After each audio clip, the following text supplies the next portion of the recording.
Hello everyone, welcome back to my YouTube channel GS word classes. आज हम 27 सितंबर के current affairs को देखते हैं तो फर्स्ट क्वेश्चंस को, हाल ही में किस पशु को खाद्य पशु का टैग मिला है? जीआई टैग मिला हुआ है। ऑप्शन में दिया गया है सारंग, बी में है गैंडा, सी में है मिथुन, डी में है घरौंड। तो इसका करेक्ट ऑप्शन जो हो जाएगा ऑप्शन सी हो जाएगा, मिथुन को मिला हुआ है। आगे देखते हैं डिटेल्स में। पूर्वोत्तर के मिथुन को भारतीय खाद्य सुरक्षा और मानक प्राधिकरण फ्रेसाई से जो है कार्ड पशु टैग मिला है। मिथुन या गयाल बोस फ्रंटलिस को भारतीय गौर या बाइसन का वंशज माना जाता है। यह अरुणाचल प्रदेश में नीसी, अपातानी, गालो आदि जैसी जनजातियों के सामाजिक, आर्थिक, सांस्कृतिक जीवन में महत्वपूर्ण भूमिका निभाता है। इसका वितरण पूर्वोत्तर भारत, बांग्लादेश, उत्तरी म्यांमार, यूना, चीन में होता है। इसके अलावा इसे पहाड़ के मवेशी के रूप में भी जाना जाता है। गयाल अरुणाचल प्रदेश, नागालैंड का राज्य पशु है। इसमें बहुत अधिक व्यावसायिक संभावनाएं हैं और पोषण, आजीविका और वित्तीय सुरक्षा प्रदान करने की क्षमता है। आगे देखते हैं। भारतीय कृषि अनुसंधान परिषद ने मिथुन किसानों को प्रतिस्पर्धी कीमतों पर व्यापार करने में मदद करने के उद्देश्य से खरीदार और विक्रेता के रूप में पंजीकृत करने के लिए एम अनित्रा ऐप भी लॉन्च किया हुआ है। संरक्षण की स्थिति क्या है? तो आयुषियन वल्नरेबल है और CITES ये अपेंडिक्स है। भारतीय खाद्य सुरक्षा एवं मानक प्राधिकरण के बारे में मुख्य तथ्य जानते हैं। ये खाद्य सुरक्षा और मानक अधिनियम 2006 फ्रेसाई अधिनियम के तहत स्थापित एक वैधानिक निकाय है। 2006 के FFS अधिनियम के तहत विभिन्न अधिनियमों और आदेशों को समाहित किया, जो पहले विभिन्न मंत्रालयों और विभागों में भोजन के संबंधित नए मुद्दों को संभालते थे। FSAI का मुख्यालय नई दिल्ली में है। प्राधिकरण 6 क्षेत्रीय कार्यालय में भी है, जो दिल्ली, गुवाहाटी, मुंबई, कोलकाता, कोचीन और चेन्नई में स्थित है। नोडल मंत्रालय स्वास्थ्य और परिवार कल्याण मंत्रालय। नेक्स्ट क्वेश्चन देखते हैं। किस राज्य में भारत की पहली बार MotoGP का आयोजन शुरू किया गया है? MotoGP का आयोजन कहाँ शुरू किया गया है? तो ऑप्शन में दिया गया हरियाणा, बी में दिया गया महाराष्ट्र, सी में दिया गया उत्तर प्रदेश और डी में दिया गया है गुजरात। तो इसका करेक्ट ऑप्शन जो हो जाएगा, MotoGP को उत्तर प्रदेश में शुरू किया गया है। डिटेल्स में देखते हैं। यह देश में पहली बार है जब बाइक रेसिंग की सबसे बड़ी रेसों में शुमार MotoGP का आयोजन देश में हो रहा है। दिल्ली से सटे ग्रेटर नोएडा में बने बुद्धा इंटरनेशनल सर्किट में इस रेस का आयोजन किया गया है। इसमें दुनिया के नामी बाइकर्स हिस्सा ले रहे हैं। बुद्ध इंटरनेशनल सर्किट BIC दुनिया के सबसे मशहूर रेसिंग ट्रैक में से एक है। यहाँ पर भारत का पहला फार्मूला 1 रेस साल 2011 में आयोजित किया गया था। कुछ एडिशनल फैक्ट देते हैं। उत्तर प्रदेश में योगी आदित्यनाथ सरकार ने फाइल प्रबंधन में तेजी लाने और फाइलों को निपटान में पारदर्शिता सुनिश्चित करने के लिए जल्द ही राज्य में एक अधिकारी डेस्क प्रणाली शुरू करेगी। उत्तर प्रदेश सरकार नरेंद्र मोदी के नेतृत्व करने वाली केंद्र सरकार की प्रथाओं का पालन कर रही है, जिसने अब तक 40 मंत्रालयों में 623 डेस्क इकाइयाँ स्थापित की हैं। डेस्क अधिकारी प्रणाली को मोदी सरकार द्वारा शुरू किए गए प्रशासनिक सुधार के हिस्से के रूप में पेश किया गया है। थर्ड नंबर क्वेश्चन को देखते हैं। किस राज्य ने निवेश आकर्षित करने और राज्य के स्टेनलेस स्टील उत्पादन को बढ़ावा देने के लिए सब्सिडी योजना शुरू की गई है? ऑप्शन में है उड़ीसा, बी में है महाराष्ट्र, सी में है सिक्किम, डी ऑप्शन में है मध्य प्रदेश। तो इसका करेक्ट आंसर जो हो जाएगा ऑप्शन ए हो जाएगा, उड़ीसा करेक्ट आंसर हो जाएगा। डिटेल्स में देखते हैं। उड़ीसा में नवीन पटनायक सरकार ने निवेशकों को पूंजी निवेश पर 20% सब्सिडी देने के लिए विशेष निवेश योजना स्टेनलेस स्टील शुरू की है। ओडिशा के मुख्य सचिव हेमंत शर्मा ने मुंबई में इस योजना की शुरुआत की है। इस योजना में राज्य सरकार ने 5 साल की अवधि के लिए सब्सिडी प्रदान करेगी। इस स्कीम के लिए उड़ीसा सरकार ने कोई निवेश सीमा नहीं रखी है। असम के मुख्यमंत्री डॉक्टर हेमंत बिस्वा शर्मा द्वारा शुरू की गई मुख्यमंत्री आत्मनिर्भर असम योजना एक सरकारी पहल है। मुख्यमंत्री आत्मनिर्भर असम योजना का उद्देश्य राज्य के बेरोजगार युवाओं को रोजगार के अवसर, वित्तीय सहायता प्रदान करना, इसका प्राथमिक लक्ष्य है 2 वर्षों में 2 लाख योग्य व्यक्तियों से जुड़ना, जिसमें वित्तीय वर्ष 2023-24 में 1 लाख लोगों को, वित्तीय वर्ष 2024-25 में 1 लाख लोगों की सहायता करने पर ध्यान केंद्रित किया गया है। असम के बारे में जानते हैं तो असम गठन राज्य के रूप में 26 जनवरी 1950 में इसका गठन हुआ था।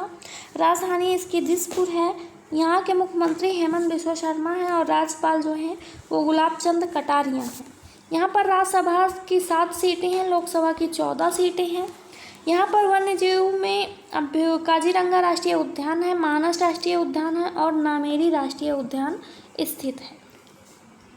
4th नंबर क्वेश्चंस को देखते हैं। निम्न में से किस देश से संबंधित जागोरी को यूनेस्को की विश्व विरासत सूची में जोड़ा गया है? ऑप्शन में दिया गया है चिली, बी में दिया गया है ग्रीस, सी में दिया गया है मिस्र, डी में दिया गया है इजराइल। तो इसका करेक्ट आंसर जो हो जाएगा ऑप्शन बी हो जाएगा, ग्रीस हो जाएगा। एपिरस में माउंट पिंडोस पर पारंपरिक सुरम गांव का एक समूह जिसे जगोरो चोरिया या जगोरी के गांव के रूप में जाना जाता है, इसको हाल ही में यूनेस्को की विश्व विरासत सूची में शामिल किया गया है। यह महत्वपूर्ण निर्णय सऊदी अरब के रियाद में विश्व धरोहर समिति के 45वें सत्र के दौरान लिया गया, जो ग्रीस के सांस्कृतिक विरासत संरक्षण प्रयासों में से एक है। यह महत्वपूर्ण मील का पत्थर है। यह महत्वपूर्ण समावेश परंपरा से एक अभूतपूर्व प्रस्थान का प्रतीक है, क्योंकि जागोरी जो है वो ग्रीस के समकालीन युग से ऐसी विशिष्ट मान्यता अर्जित करने वाली पहली सांस्कृतिक संपत्ति बन गई है। उत्तर पश्चिमी ग्रीस के एकांत ग्रामीण विस्तार में स्थित जागोरी सुरम पत्थर के गांवों का संग्रह का घर है, जिन्हें सामूहिक रूप से जागोचोरिया कहा जाता है। यूनेस्को की वर्ल्ड हेरिटेज साइट लिस्ट में भारत के 2 ऐतिहासिक स्थल शामिल हो गया है।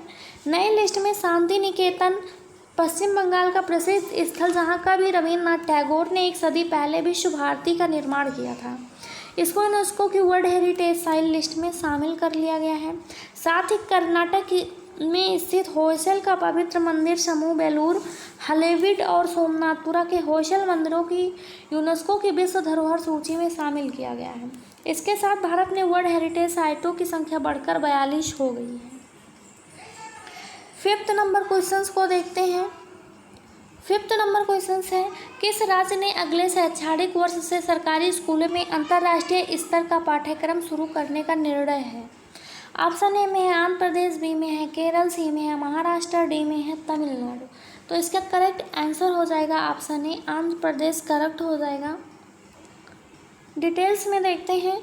आंध्र प्रदेश अगले शैक्षणिक वर्ष से सरकारी स्कूलों में अंतर्राष्ट्रीय स्नातक पाठ्यक्रम शुरू करेगा। आंध्र प्रदेश ने सरकारी स्कूल के छात्रों को अंतर्राष्ट्रीय स्तर के स्नातक IB पाठ्यक्रम के माध्यम से वैश्विक मांगों को गुणवत्तापूर्ण शिक्षा प्रदान करने का मार्ग प्रशस्त किया है, जो महत्वपूर्ण सोच, रचनात्मक और वैश्विक नागरिक का पोषण करता है। इसने सरकारी कर्मचारियों के लिए गारंटीड पेंशन योजना और अनुबंध कर्मचारियों के नियमितीकरण को भी मंजूरी दी है। कैबिनेट ने उन पात्र सरकारी कर्मचारियों को आवास भूखंड प्रदान करने का भी निर्णय लिया है जिनके पास सेवानिवृत्ति पर घर नहीं है। 6 नंबर क्वेश्चंस को देखते हैं। भारत का पहला लाइट हाउस फेस्टिवल कहाँ आयोजित किया गया है? ऑप्शन में है महाराष्ट्र, बी में है गुजरात, सी में है गोवा, डी में है केरल। तो इसका करेक्ट ऑप्शन हो जाएगा ऑप्शन सी, ये गोवा में किया गया है। केंद्रीय पत्तन, पोत, परिवहन और जलमार्ग तथा आयुष मंत्री श्री सर्बानंद सोनोवाल गोवा के पणजी में फोर्ट अगुआड़ा के लाइट हाउस से भारत के पहले लाइट हाउस फेस्टिवल का उद्घाटन करने जा रहे हैं। इन ऐतिहासिक स्थानों का पर्यटक आकर्षणों में से बदलने का प्रयास में चलने वाला 3 दिवसीय उत्सव देश के सभी लाइट हाउसों में मनाया जाएगा। उद्घाटन सत्र में गोवा के मुख्यमंत्री श्री प्रमोद सावंत, पत्तन, पोत, परिवहन, जलमार्ग और पर्यटन राज्य मंत्री श्रीपाद नाइक और गोवा के पर्यटन मंत्री श्री रोहत खमंते भाग लेंगे। श्री सोनोवाल ने पहले 75 ऐतिहासिक लाइट हाउसों को पर्यटक आकर्षणों में बदलने के लिए लाइट हाउस हेरिटेज टूरिज्म अभियान शुरू किया था। एडिशनल फैक्ट देखते हैं। मुख्यमंत्री प्रमोद सावंत ने गोवा में गृहिणियों को वित्तीय सहायता प्रदान करने के सशक्त बनाने के लिए गृह आधार योजना गृह आधार योजना चौथे बाजार शुरू की थी। गृह आधार योजना का उद्देश्य गृहिणियों के वित्तीय स्वतंत्रता और भलाई को बढ़ावा देना, उनके योगदान को पहचानना और उनकी सामाजिक आर्थिक स्थिति में सुधार करना है। महिला एवं बाल विकास निदेशालय के नेतृत्व में गृह आधार पर महिला सशक्तिकरण की दिशा में एक महत्वपूर्ण कदम है। मुख्यमंत्री सावंत ने स्वयंपुरा गोवा कार्यक्रम का हिस्सा चौथे बाजार कार्यक्रम भी लॉन्च किया, जिसका उद्देश्य ई कॉमर्स के माध्यम से स्थानीय उद्यमों को सशक्त बनाना है। चौथे बाजार स्थानीय कारीगरों और उद्यमियों को अपने उत्पादों को व्यापक दर्शकों के सामने प्रदर्शित करने के लिए एक मंच प्रदान करता है। 7 नंबर क्वेश्चंस को देखते हैं। निम्न में से किस देश ने दुनिया के सबसे मुक्त अर्थव्यवस्थाओं का खिताब जीता है? ऑप्शन ए में है सिंगापुर, बी में है हांगकांग, सी में है दक्षिण कोरिया, डी ऑप्शन में है जापान। तो इसका करेक्ट आंसर जो हो जाएगा ऑप्शन ए हो जाएगा, सिंगापुर ने जीता हुआ है। डिटेल्स में देखते हैं। सिंगापुर ने दुनिया के सबसे मुक्त अर्थव्यवस्था का खिताब हासिल करने के लिए हांगकांग को पीछे छोड़ दिया है, जिससे शीर्ष पर हांगकांग के 53 साल के प्रभुत्व का अंत हो गया है। यह बदलाव कनाडाई थिंक टैंक फ्रेजर इंस्टीट्यूट द्वारा जारी एक रिपोर्ट के अनुसार है। विश्व सूचकांक की आर्थिक स्वतंत्रता जो 1970 से आर्थिक स्वतंत्रता पर नज़र रख रही है, ने पहली बार हांगकांग में दूसरा स्थान प्राप्त कर रखा है। सूचकांक अंतर्राष्ट्रीय व्यापार में आसानी से विभिन्न कारकों के आधार पर आर्थिक स्वतंत्रता का आकलन करता है। वैश्विक व्यापार में सिंगापुर की मजबूत स्थिति ने इसमें ये उत्थान योगदान दिया है। सिंगापुर के शीर्ष स्थान पर पहुंचने का श्रेय उसकी सरकार के आकार और विनियम घटकों को सुधार के लिए किया जाता है। इन संवर्धनों के परिणाम स्वरूप इसके समग्र स्कोर में मामूली वृद्धि हुई है।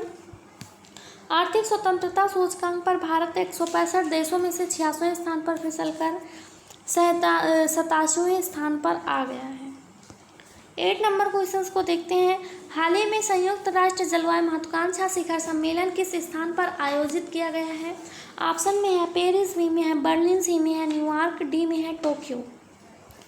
तो इसका करेक्ट आंसर जो हो जाएगा वो हो जाएगा ऑप्शन सी, यानी कि न्यूयॉर्क इसका करेक्ट आंसर हो जाएगा।